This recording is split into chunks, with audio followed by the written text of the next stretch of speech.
Welcome to the Oddity Shop, where the bizarre is always on sale.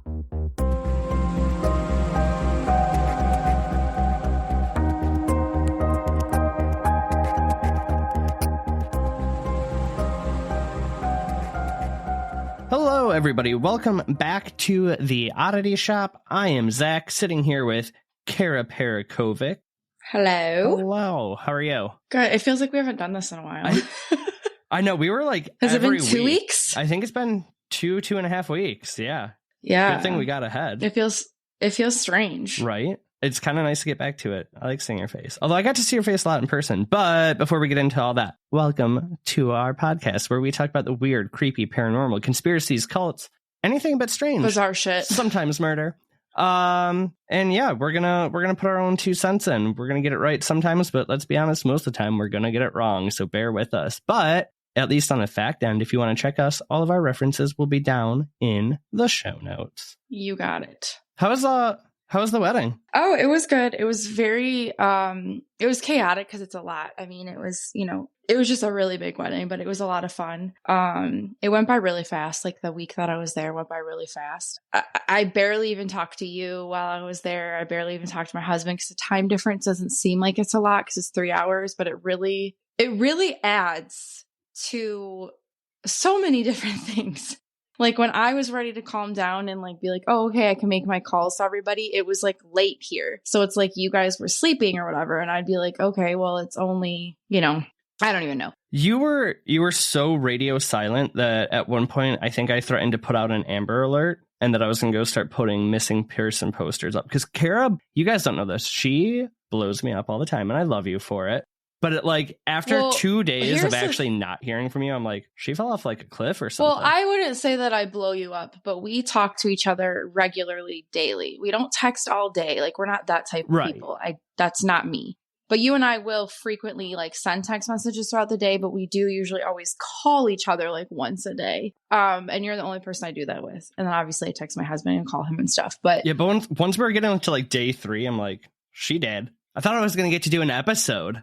The girl who disappeared at her brother's wedding. It was so much fun. I still have to get a lot of the pictures and put them up on my social media and stuff because it was a lot of fun. It was a whirlwind and it went too fast. And then you're like, it's over. And then I've already been back home for over a week now.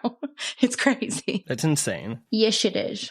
What about you? Let's see. While you were gallivanting over on the West Coast, I had a really good weekend. Nick came out here for the weekend. What did we do? I feel like we did a lot. We went to Pride, and that was fun. I think we were only there for a couple hours, though, but enough to go and say we did it this year. I was going to say, I think you told me you were there for like 2 hours or something. Nothing too crazy, or maybe it was more. Yeah, no, it was only about probably 2 hours. Then we went to the apartment and grabbed a drink, which is Michigan's oldest gay bar. Wait, what year did it open? Do you know?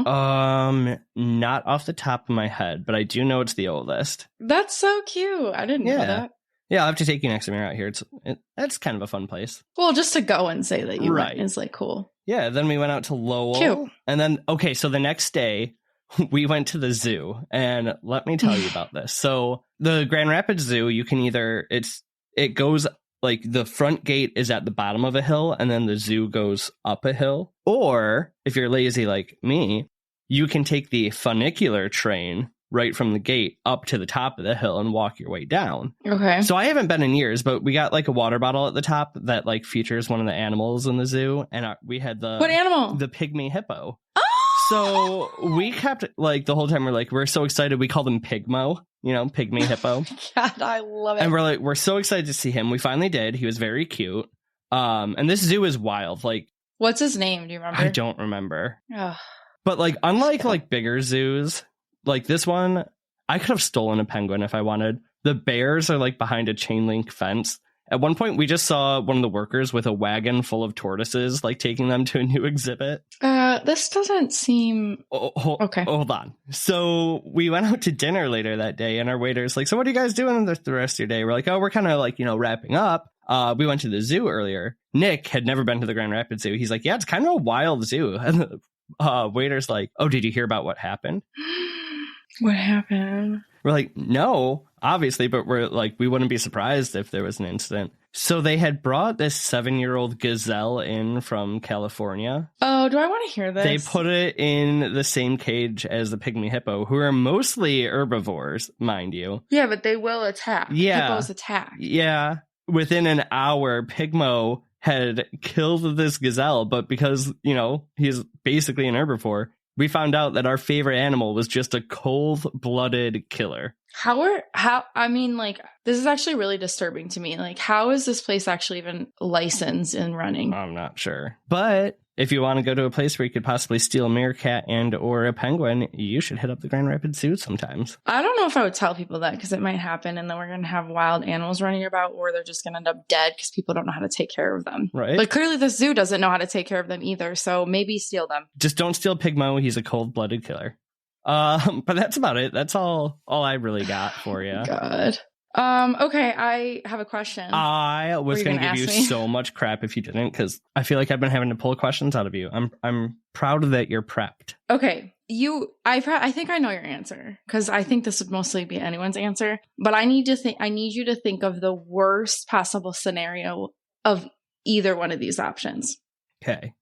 Okay, so would you rather spend an entire night in a coffin underground, or spend the night in a haunted hotel? But it's like the worst of the worst haunted hotels. Oh, like it's not just like you'd still pick hotel. Hotel. I'm so claustrophobic. Yeah. I couldn't do that. And after our Buried Alive episode, I know where the one guy, like, they put him in there and then we're holding him for ransom, but they did it. Oh yeah, the hostage. Yeah. What? Yeah. One was that? That was episode 15. 15 is a good one if you want to hear about being buried alive, or if you don't, because it's disturbing. I'm guessing you're a hotel too, right? Oh, yeah. I mean, but I think you'd have to tell me what hotel, what all has happened there. I'd have to know exactly what's happened to everybody else that's been there, and then I would make my decision. Because if I'm getting ripped out of bed and being thrown into walls and shit like that and scratched and choked. At least you can move your arms around. Yeah, but then I might honestly spend the night in a coffin. Oh my God, you're crazy. Yeah, I don't know. Good thing I don't have to pick. All right. Now tell me why you asked that question. Oh, it has nothing to do with anything. I just had to randomly Google a question real quick because I saw your eyes looking at me. We're waiting for me to not have a question. So I just wanted to have one. All right. So what are we talking about then? That's my question for you. Oh, well, I'm not going to tell you. Wait, one last thing. Right before we started recording, I just watched a movie trailer, and you're going to be not excited about it, and then you're going to get excited about it. Have you ever played or seen kids play the game Five Nights at Freddy's? It's like a stupid horror game. It's kind of like a play on Chuck E. Cheese, but the animatronics are trying to kill you the whole time. Oh. I know you wouldn't know. Most people who game at all would know with this one, but they're making it into a movie. And my boy, Josh Hutcherson, is the main character, but your boy, Matthew Lillard, is also in it. And then I'm watching It's the same producers as Megan. So we know it's going to be like campy, though. Like campy horror. But anything with Matthew Lillard in it, sign me up, baby. I know, that's what I had to tell you. Okay, now go. Okay, so we're going to Mount St. Helens in Sacramento County. I think that's how you say it. Nobody kill me. Washington. I was just in Washington, so I felt like this was fitting. Are you ready? Did I tell you I went down like a Mount St. Helens rabbit hole about 2 months ago, and I got like obsessed with volcanoes for a minute, so I'm so ready. Okay, well, on March 27th, 1980, there were a series of volcanic explosions and pyroclastic flows. A pyroclastic flow are a fast-moving current of hot gas and volcanic matter that flows along the ground away from a volcano. Can I just say, I am so proud of you. How many times did we practice the word pyroclastic? I didn't. Wow. Scamania. I had to. You know what, though? You're 1 for 2. So this is terrifying to me. All natural disasters are, but I don't know why. It doesn't ever seem real to me when people talk about volcanoes. Like erupting, and it doesn't seem real. It seems like dinosaur times. Or like something that would happen halfway across the world. Right. Nothing that I would have to think about. It just makes me feel uncomfy. So now we're going to cut to May 18th. At 8:32 in the morning, a series of phreatic blasts occurred. So this occurs when magma heats groundwater or surface water. And these temps can reach up to 500 to 1,170 degrees Celsius, or 930 degrees Fahrenheit to 2,100 degrees Fahrenheit. So hot as shit. Yikes. Essentially, instantaneously, the water will evaporate and turn into steam. So this will result in an explosion of steam, water, ash, rock, and volcanic bombs. According to the Volcanic Explosivity Index, or the VEI, this was a 5 on a scale of 1 to 7. Okay, so this is like almost as bad as it gets. Yeah, so basically at this point, at least, they said it was the most significant one in the United States at the time. Okay. So this horrific disaster resulted in 57 deaths, and at the time it was estimated to be 1.1 billion in property damage, and now it would be calculated to about 3.9 billion. And this also caused ash to be deposited into 11 surrounding states and 5 Canadian provinces. So just crazy. And actually, it's like weird because you and I were just talking about your air quality. Right. Yeah. Can you imagine 11 surrounding states and like Canada? Yeah. No, I mean, I'm dealing with the wildfires from Canada right now, and it's been hazy here for days. I can't even imagine. I don't know. I just think that would be so scary. Right. Ooh. No, thank you. And just weird. It's not real. I just don't think it's real. Okay. So that's all that. Do you want to add anything about your deep dive for volcanoes? Volcanoes? Yeah. So, I mean, so this is when the mountain blew its entire top, right? Yeah. Okay. So 10% of the mountain actually went. That is incredible to think of. It's not real. It is real. I know, but it doesn't. I know it did, but it just doesn't feel real. It's insane because it was bulging for so long before it too. All these people just knew something was coming. But I have more to add to it. I want to see where you go first, though, because I don't want to step on anything. Well, is it more about the volcano? No, I mean, yeah, it is, but not directly about the volcano. Do you feel the most powerful and beautiful with the elements of the earth around you? Do you like one-of-a-kind jewelry? Do you sometimes feel like a woodland fairy? Me too. That's why I created Holly and Hemlock, a magical shop filled with handmade wooden jewelry and metaphysical tools. Come check out our enchanting wooden wares at www.hollyhemlock.com and join us in honoring the magic and beauty of nature with each unique creation. That's www.hollyhemlock.com. Oh, because I'm about to, if it's volcanic facts, I'm moving on from the volcano. So. No, not volcanic facts. Okay. All right. So natural disasters bring a lot, right? They obviously bring sorrow with all the death, destruction. They can also bring out love and community. The greatness of humanity can really show during these times. But do you know what else they can also bring out? Unknown creatures. Oh. Cryptids, if you will. Okay, shit. Okay, then I'm going to add a few things about the volcano. First of all, insanity, because the local governments on the area told people not to evacuate more than just a few miles around the volcano. See, and that's why natural disasters freak me out, because you don't really know. And why are people so stubborn about it? You look to officials to give you, hope, but they didn't want all the farms to shut down. The fact that only 57 people died during this is insane. Also, really. Actually, I was going to note that. It's kind of wild, actually. Yeah. So there was 2 big rival news companies too who were following it. And I think this is insane. They finally told this one reporter who lived 100 miles away, or hundreds of miles away, just go home, it's obviously not going to blow or whatever, blah, blah, blah. He wakes up in the middle of the night because he had this feeling that he just no idea where it came from, that the volcano was going to blow. He drives hundreds of miles to it and catches it, then realizes he's stuck in the exact exploding zone. His survival story is absolutely incredible. But the whole thing is he's a news guy, so he has video of the whole thing. It's intense to watch. You should watch it. You'd love it. Okay. No, I wouldn't love it. Tell me about the creatures. Okay. So woods, caves, deep seas, mountains, volcanoes are the perfect living quarters for the unknown. And until they're forced to make an appearance, they can stay under the radar for years. You know how I feel about this. There is just so much undiscovered out there that I will never say something doesn't exist. Yeah. You are never the skeptic. I just can't be. I feel selfish. Just like when people are they're not aliens. I'm how selfish can you be to think that we're the only living things on a planet. Yeah. Idiots. Just kidding. If you don't believe, you don't believe. You're not an idiot. Okay. I'll stand up for my aliens all day, every day. Right.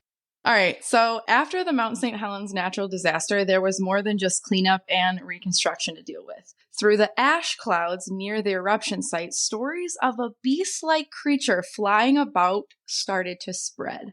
Witness stated seeing an ape-like creature with large wings and glowing eyes. And at the time, even though there was many witnesses that did come forward about these claims, there really wasn't any proof. So you're Nobody telling me actually we had have proof. long-winged or big, oh my God, long. I can't speak. I'm getting excited. A Yes. big winged creature with glowing eyes around a disaster? Yes. I'm here for it. Sorry. It's giving me Mothman. I put that in my notes farther down. So essentially, like I was just saying, there were quite a few people that were like saying that they're seeing this creature flying or hovering, whatever you want to call, around the eruption site, right? But nobody really has like proof. And then it kind of seemed to stop. So you can say that it's like, okay, so the excitement of it or like what people thought they were seeing stopped, or it found somewhere else to go to, whichever way you want to swing it. But 14 years later would be the next time that the creature would be seen. So in 1994, in a wooded area of Pierce County, Washington, Brian Canfield was driving home. According to the report, he was miles away from civilization. During his drive, his car suddenly stopped. Basically, it was like it froze, like it stopped, wouldn't go. So as he's trying and failing to get the pickup truck to keep starting, he's about to open the door and go out of his car to kind of see if he could fix what's going on. And like a scene in a horror movie, Brian is probably really annoyed at this point, trying to get out of his truck. And we can all envision this. So, you know, like when your car is parked, your lights are on, it's like darker, and you can see that something has walked in front of your headlights. Yeah. Like you can picture what I'm saying. Okay. Like you can really only see that the light's kind of dimmed, but not right. Okay. Yes. So as he's about to get out of the truck, he notices that. And then he kind of looks and he sees something like swoop in front of the headlights. Ugh. So thinking rationally, because he's kind of deep in a wooded area, he's like, it's a large bird. Whatever. However, a monster type thing landed on the hood of his truck. This gives me, what's that movie? Jeepers. Yeah, Jeepers Creepers. Yes. You know, like when it's like on the bus and it's like on that. Oh, it gives me that. Doesn't it like lick the windshield when it looks at the one kid? Ew, it does of the bus. Yeah. Oh God, I forgot about that part. It's such a campy scene, but it's horrifying because like everyone's like pointing at themselves like me, and it shakes its head no, and it's finally like the last one, Ew, and then it like yes. Oh God, ew. All right, so it landed on the hood of his truck, and it was described. He was kind of saying that it was 9 feet tall. I never understand how people know what the measurements of these things are when they see them, because I'm like, what are you talking about? Like, I wouldn't know. I just would never know what something is. I feel like your story would just get taller every time you told it too. Right. I mean, everybody's would. Mm-hmm. Come on. All right. So he's saying it's about 9 feet tall. He was saying that it had the face of a bat and wings attached to a human-like body, and it was covered in a bluish fur. It had large fangs and red glowing eyes. So in an interview that he gave with the News Tribune of Tacoma, Washington, this is Brian's quote, what he stated. It was standing there staring at me, like it was resting, like it didn't know what to think. I was scared. It raised the hair on me. I didn't feel threatened. I just felt out of place. It's looking right at me, like in a deep stare, like right through me. It's standing perfectly still. It stood for how long? A few minutes? Several minutes? Then its fingers twitched and its wings began to unfold. The wings were as wide as the road. It turned its head and looked back at me and started flapping its wings. A few minutes later, the truck just started. I took off as fast as I could. And this is where I wrote, this is giving Mothman vibes. Oh, 100%. Even though I find this, it is a natural disaster that brought out this creature, but this is 14 years later. So I was trying to see if there was any other disasters or things that like would be like Mothman prophecy vibes, right. Like, you know, but I couldn't really find anything. Maybe this thing was just living under the mountain. Right, that's what I'm saying. Probably in a This big old volcano. cave like a bat would. His home got destroyed. Absolutely. Okay, so C.R. Roberts was the one that had interviewed Brian about this, and after the interview, Roberts coined the name Bat Squatch. Yes. Having a Sasquatch-like body and a bat face. This only made sense, ladies and gentlemen. I love how they both just kind of stare at each other too in like fear. Like, well, I think they're both probably like, what the fuck are you? What are you? Right. Are you trying to hurt me? I'm not trying to hurt you. Okay. Like, it's like a standoff. Like, we like just when I stare go at to each take other the until- trash out at night and the bunnies freeze and we just kind of stare at each other like, who's going to move first? Yes. Not that I'm scared of bunnies. I Yes. just don't want to scare the bunny. So after that interview came out, more encounters came pouring in from the locals. Again, it could kind of be like maybe they never stopped. Maybe all through those 14 years, like people were seeing it. They just didn't want to come out and make claims. Who knows? You know, it's kind of like other episodes, you know, Boggy Creek Monster or whatever. People didn't want to come out because they were embarrassed. They didn't want to, you know, be made fun of, things like that. So who knows if it was going on this whole time or if he just popped back up. Okay. Okay, so Butch Whitaker, a local liquor store owner, came forward to say that during a daytime flight he took on his private plane over the same area that Brian had experienced his truck stalling, Bat Squatch flew beside him for several minutes. He's lucky that plane didn't stop. Until he eventually just flew off. Can you imagine? And it's like, you're in a plane. What are you going to do? Where are you going to go? Now that you can't do anything. I can't fathom that. I'd poop my pants. Okay, so then in 1998, a truck driver that wished to stay anonymous allegedly hit Bat Squatch while driving through North Oregon. Not Bat Squatch. I know. Every time I say Bat Squatch, it's like kind of hard to say. Bat Squatch. Okay, so he stated that the creature was 15 feet tall with a purple nose and eyes with tiny wings. So a little bit different than what Brian was saying. And I mean, the liquor store guy didn't even really give too much of a description, but that is a little bit different. But I guess you could say bluishy, purpley hair could kind of be like that gray maybe color. That's kind of like when you mix your Superman ice cream to be all one color. Yeah. So maybe he's like that. But in 2009, a group of hikers claimed to see a flying humanoid with bat-like features. They described it as stocky as Hulk Hogan. That's hilarious. He's kind of built like a Squatch. I know, with leather. I can't even talk because I'm picturing Hulk Hogan with leathery wings, 15 feet tall, and a face of a bat. Okay. So kind of the same, like they all kind of have the same variation of what this thing looks like. 15 feet tall is huge. I know, but that's why it's like Brian was saying 9 feet tall and it was on his truck. I think you would have a better idea of how big it is because it's on your truck. Yeah. And the driver hit it and he also said 15 feet tall though too. But these people are watching it from in the air. I don't know if you would have a good like idea of. You're just guessing. Yeah.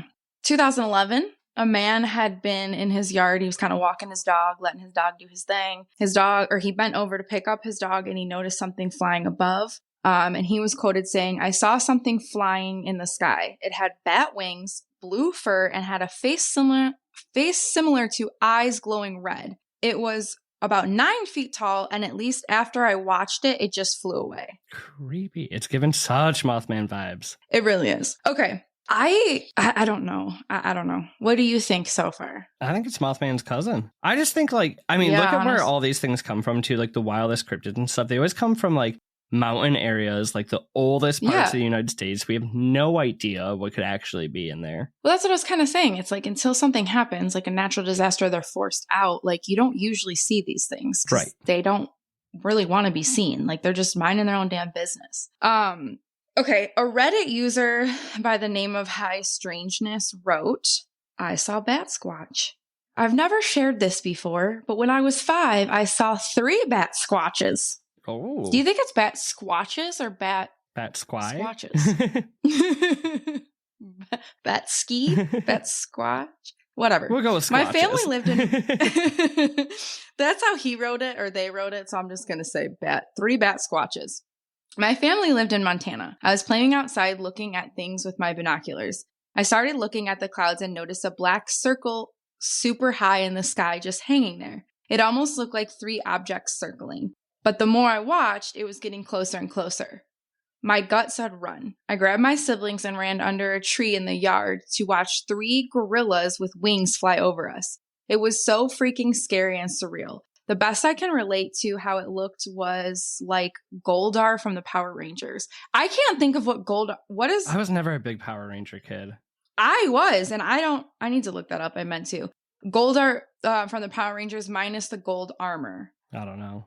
First off, I don't trust anybody that was 5 years old. Yeah. Because I don't remember nothing. But I guess if you were... How are you at 5 grabbing your siblings? I was thinking that too, but also, I guess if you saw gorillas flying in the sky at any age, you probably would remember that. Let's go straight to the flying monkeys from Wizard of Oz. Oh, I do know what Goldar looks like. Okay, yeah, this is actually a pretty good description. Okay, yeah, that's a flying gorilla. Yeah, creepy.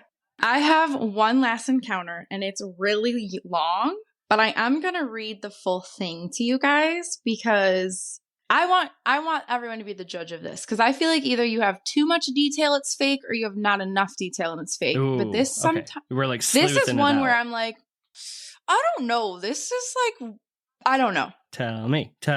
Let me take a drink. Sorry, I'm always here for a cryptid story. I know. Okay. The Believer, as they signed off after they wrote into Batsquatch.com, title, A Bat Squatch Encounter, received February 3rd, 1998.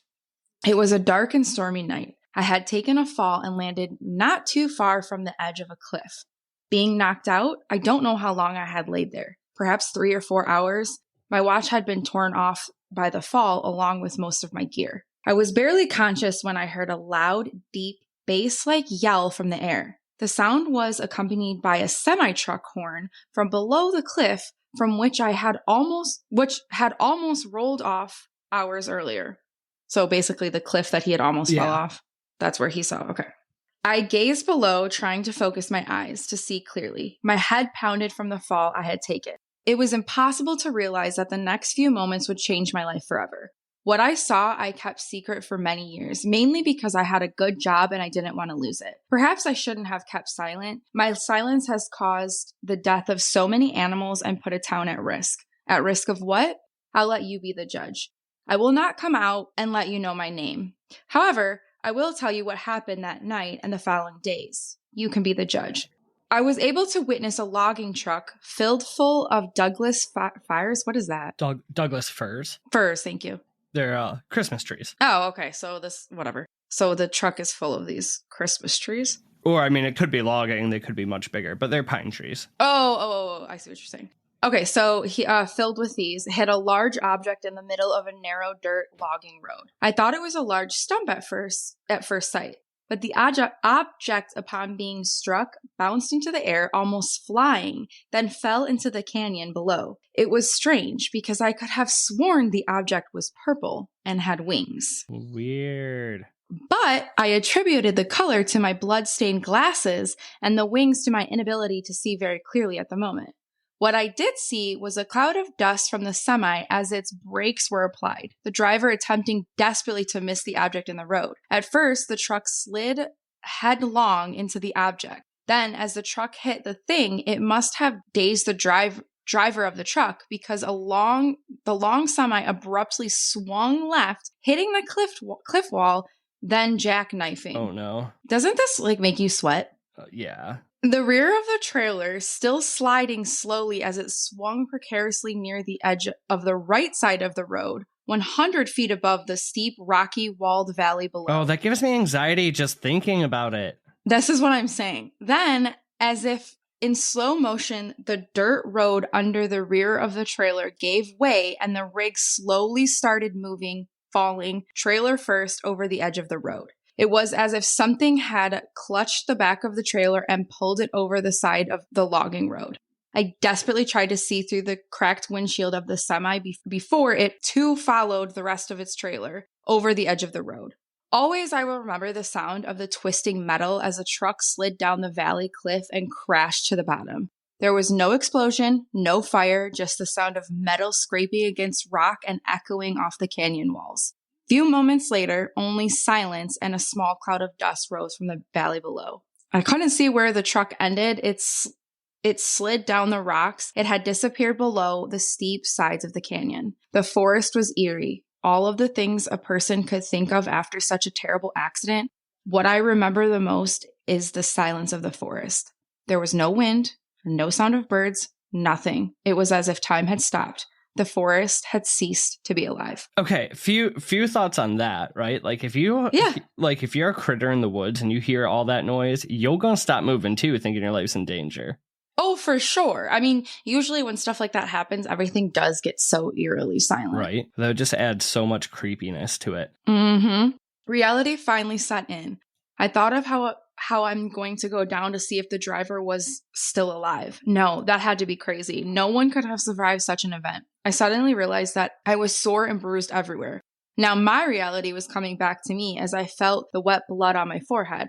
I slowly moved my legs. Thank goodness I could still move them. I slowly tried each of my other appendages, hoping I was still in one piece from my fall. How many hours before? Judging by the sun, it appeared to be mid-afternoon. The last I could recall, it was 10:30 in the morning. After assessing I was still in one piece, I cleaned my glasses and began looking for a way to the floor of the valley. It wouldn't have been easy without a very long rope and some experience in rappelling. I had neither. I decided the best course of action would be to hike back out and get help. I had gone only about 10 feet into the dense underbrush when I heard and felt an unusually strong gust of wind. The forest was still unusually quiet. I decided to sit down and enjoy the breeze, hoping it would give me a brief moment of refreshing before I began my horrid march to get help. Whew! Told you this is a long one. Take a breath. As I sat in the dense brush, a large shadow came over my part of the forest. I gazed out, and as incredible as it may seem, I witnessed a large, purplish beast descend into the very spot where I, only moments earlier, had laid. It had with it another beast. It was battered and not moving. To my horror, I realized that this second beast was the object the truck driver had hit on the road. My first thought was to rush up to the beast and ask if it would help me discover if the truck driver was still alive. Obviously, I had not recovered from my head wound at this time. Fortunately, I regained my senses and decided not to go rushing up to the creature with my arms waving about. Enough about me. I'm sure the reader would like to know what this creature looked like. It was purple. Yes, I know you already have guessed from the earlier description, but when I say or write that it was purple, I mean it was really purple. Its skin, claws, hair, nostrils, everything about this creature was purple, like a bad Jimmy Osmond dream. I don't know what that means. I don't know either, but I do have a question here. Yeah. Did it have one eye and one horn? That took me a second. I was like... Because if so, I know what it is. It's a flying purple people eater. Right, a one-eyed purple one-horned flying purple people eater. Thank you. Oh my God. That's going to be stuck in my head. You're welcome. I know. And to all you listening, I hope it's stuck in all your heads too. It will be. I have known people who have disputed that there is such a color as purple, meaning that either purple is a shade of blue or shade of brown. If any of them were to witness this creature, they would understand that the color is purple. I couldn't describe it as a deep purple nor a dirty purple, only a purple in its purest form. So I guess if we're getting to the point of this, he's purple. Yeah, I think we got it, guy.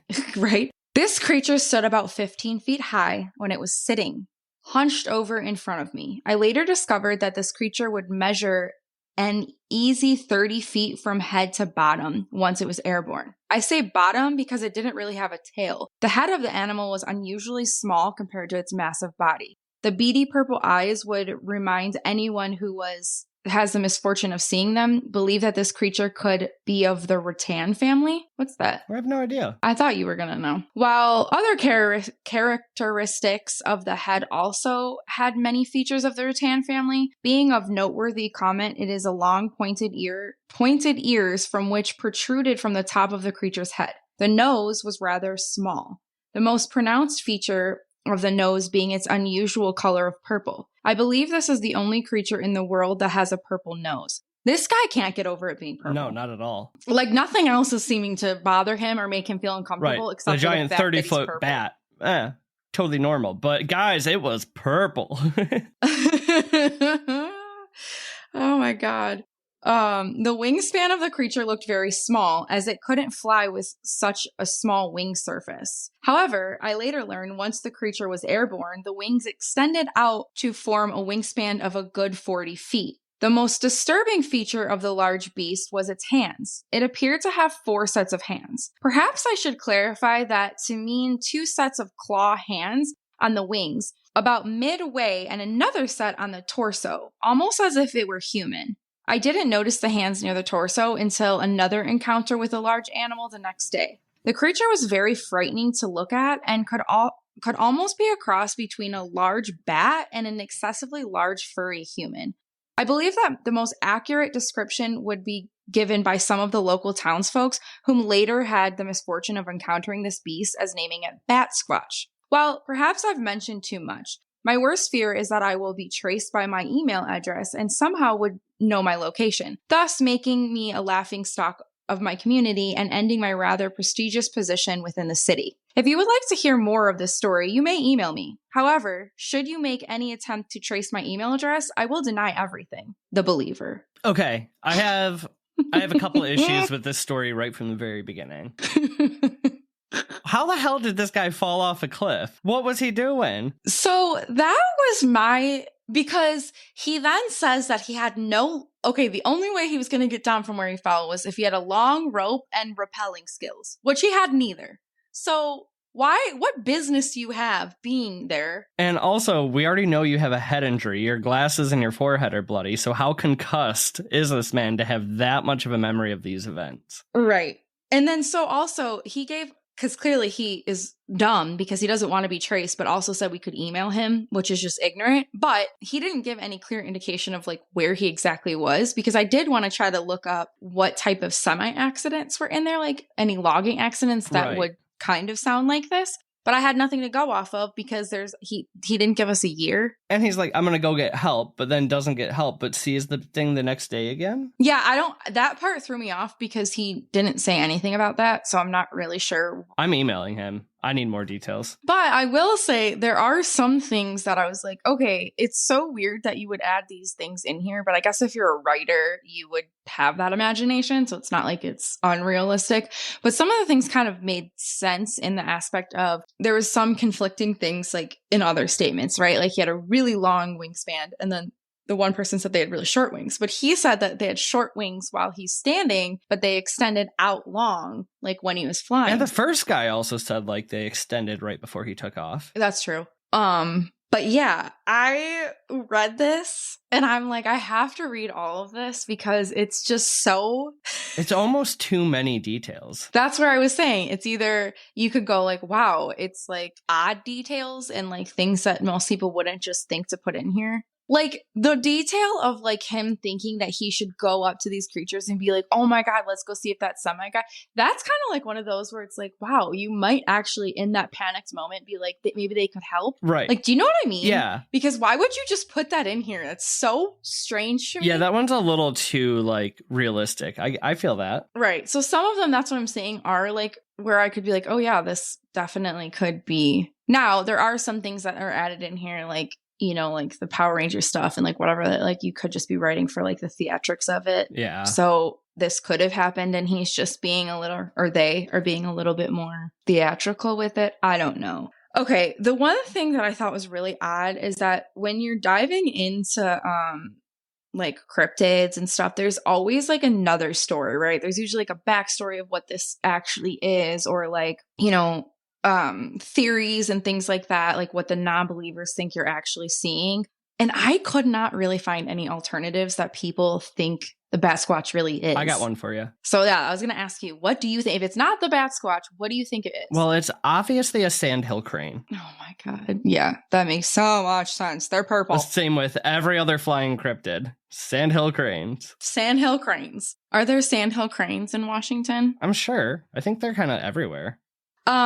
Yeah, so I was literally like trying every type of search, changing my verbiage to like try to get an article that like broke down, like, cause you know, everybody thinks that, you know, Mothman's a sandhill crane and, you know, Bigfoot's a freaking bear. And like, you know, everybody always has these like things that they can explain it away to. I couldn't really find any. Apparently not in Washington. They're like, we just got Bat Squatch here. No other explanation. I know. I couldn't really find anything that people thought Bat Squatch could be. So do you have any, like, are there more recent sightings? I guess 2011 is fairly recent, but... That's the most recent one that I could find. Okay. I want to go find Bat Squatch. I know, I do too. Honestly, when I was shooting in the mountains when I was there, I'm not gonna lie, I was looking for Bat Squatch. I was looking for anything. But yeah, I don't know what this could be if it wasn't Bat Squatch. If it's not a cryptid, I really don't have an idea of what people could have been seeing. I mean, it is weird, like, over such a long period of time to have such corroborating stories, you know? I don't know. Yeah. I'm thinking it's just Mothman's cousins. There's got to be, like, because there's other sightings that are Mothman-esque too. Right. So if we're not going cryptid and we're playing the other fields, I was trying really hard to think of what I thought it could be. And I just don't know. Because you figure it's at least, we'll say at least 9 feet tall. This one guy said 30 feet. What a whack job. Yeah, he hit his head real hard. Well, he did. So we'll just go 9 to 15 feet tall. So what bird-like animal is 9 feet in length?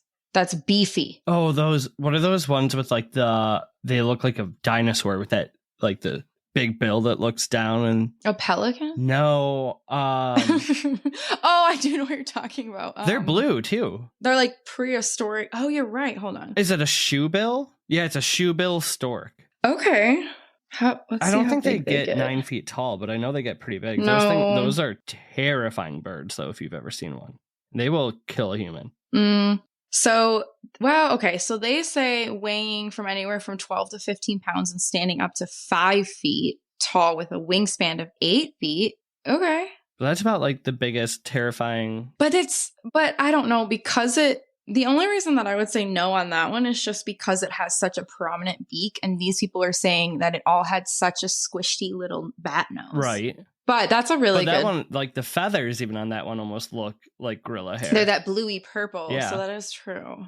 Okay, I guess if we're playing the other side of the field, we'll go with that. I think it's just a bat squatch, and the volcano erupted, ruined his home, and he kind of was like, all right. Things probably live, like, deep within, like, probably, like, caves and mountains and stuff, you know? Right, and they probably just live amongst their little family members, and they just don't bother anybody. And they didn't hurt anybody in any of these stories. They have to have really bad vision, though, right? Like, how are these things getting hit by trucks and stuff left and right, or, like, landing on somebody's car and getting terrified? Well, maybe they have just, like, their actual, like, bats. So bats have that sonar, right? Or it's like sonar. What's it called? Damn. Is it sonar? It's similar to sonar. Because they can't really see. Is it hypersonic? What is a bat's hearing called? I love bats, too. But it is like a sonar type thing. So maybe theirs just isn't as good as bats. Echolocation.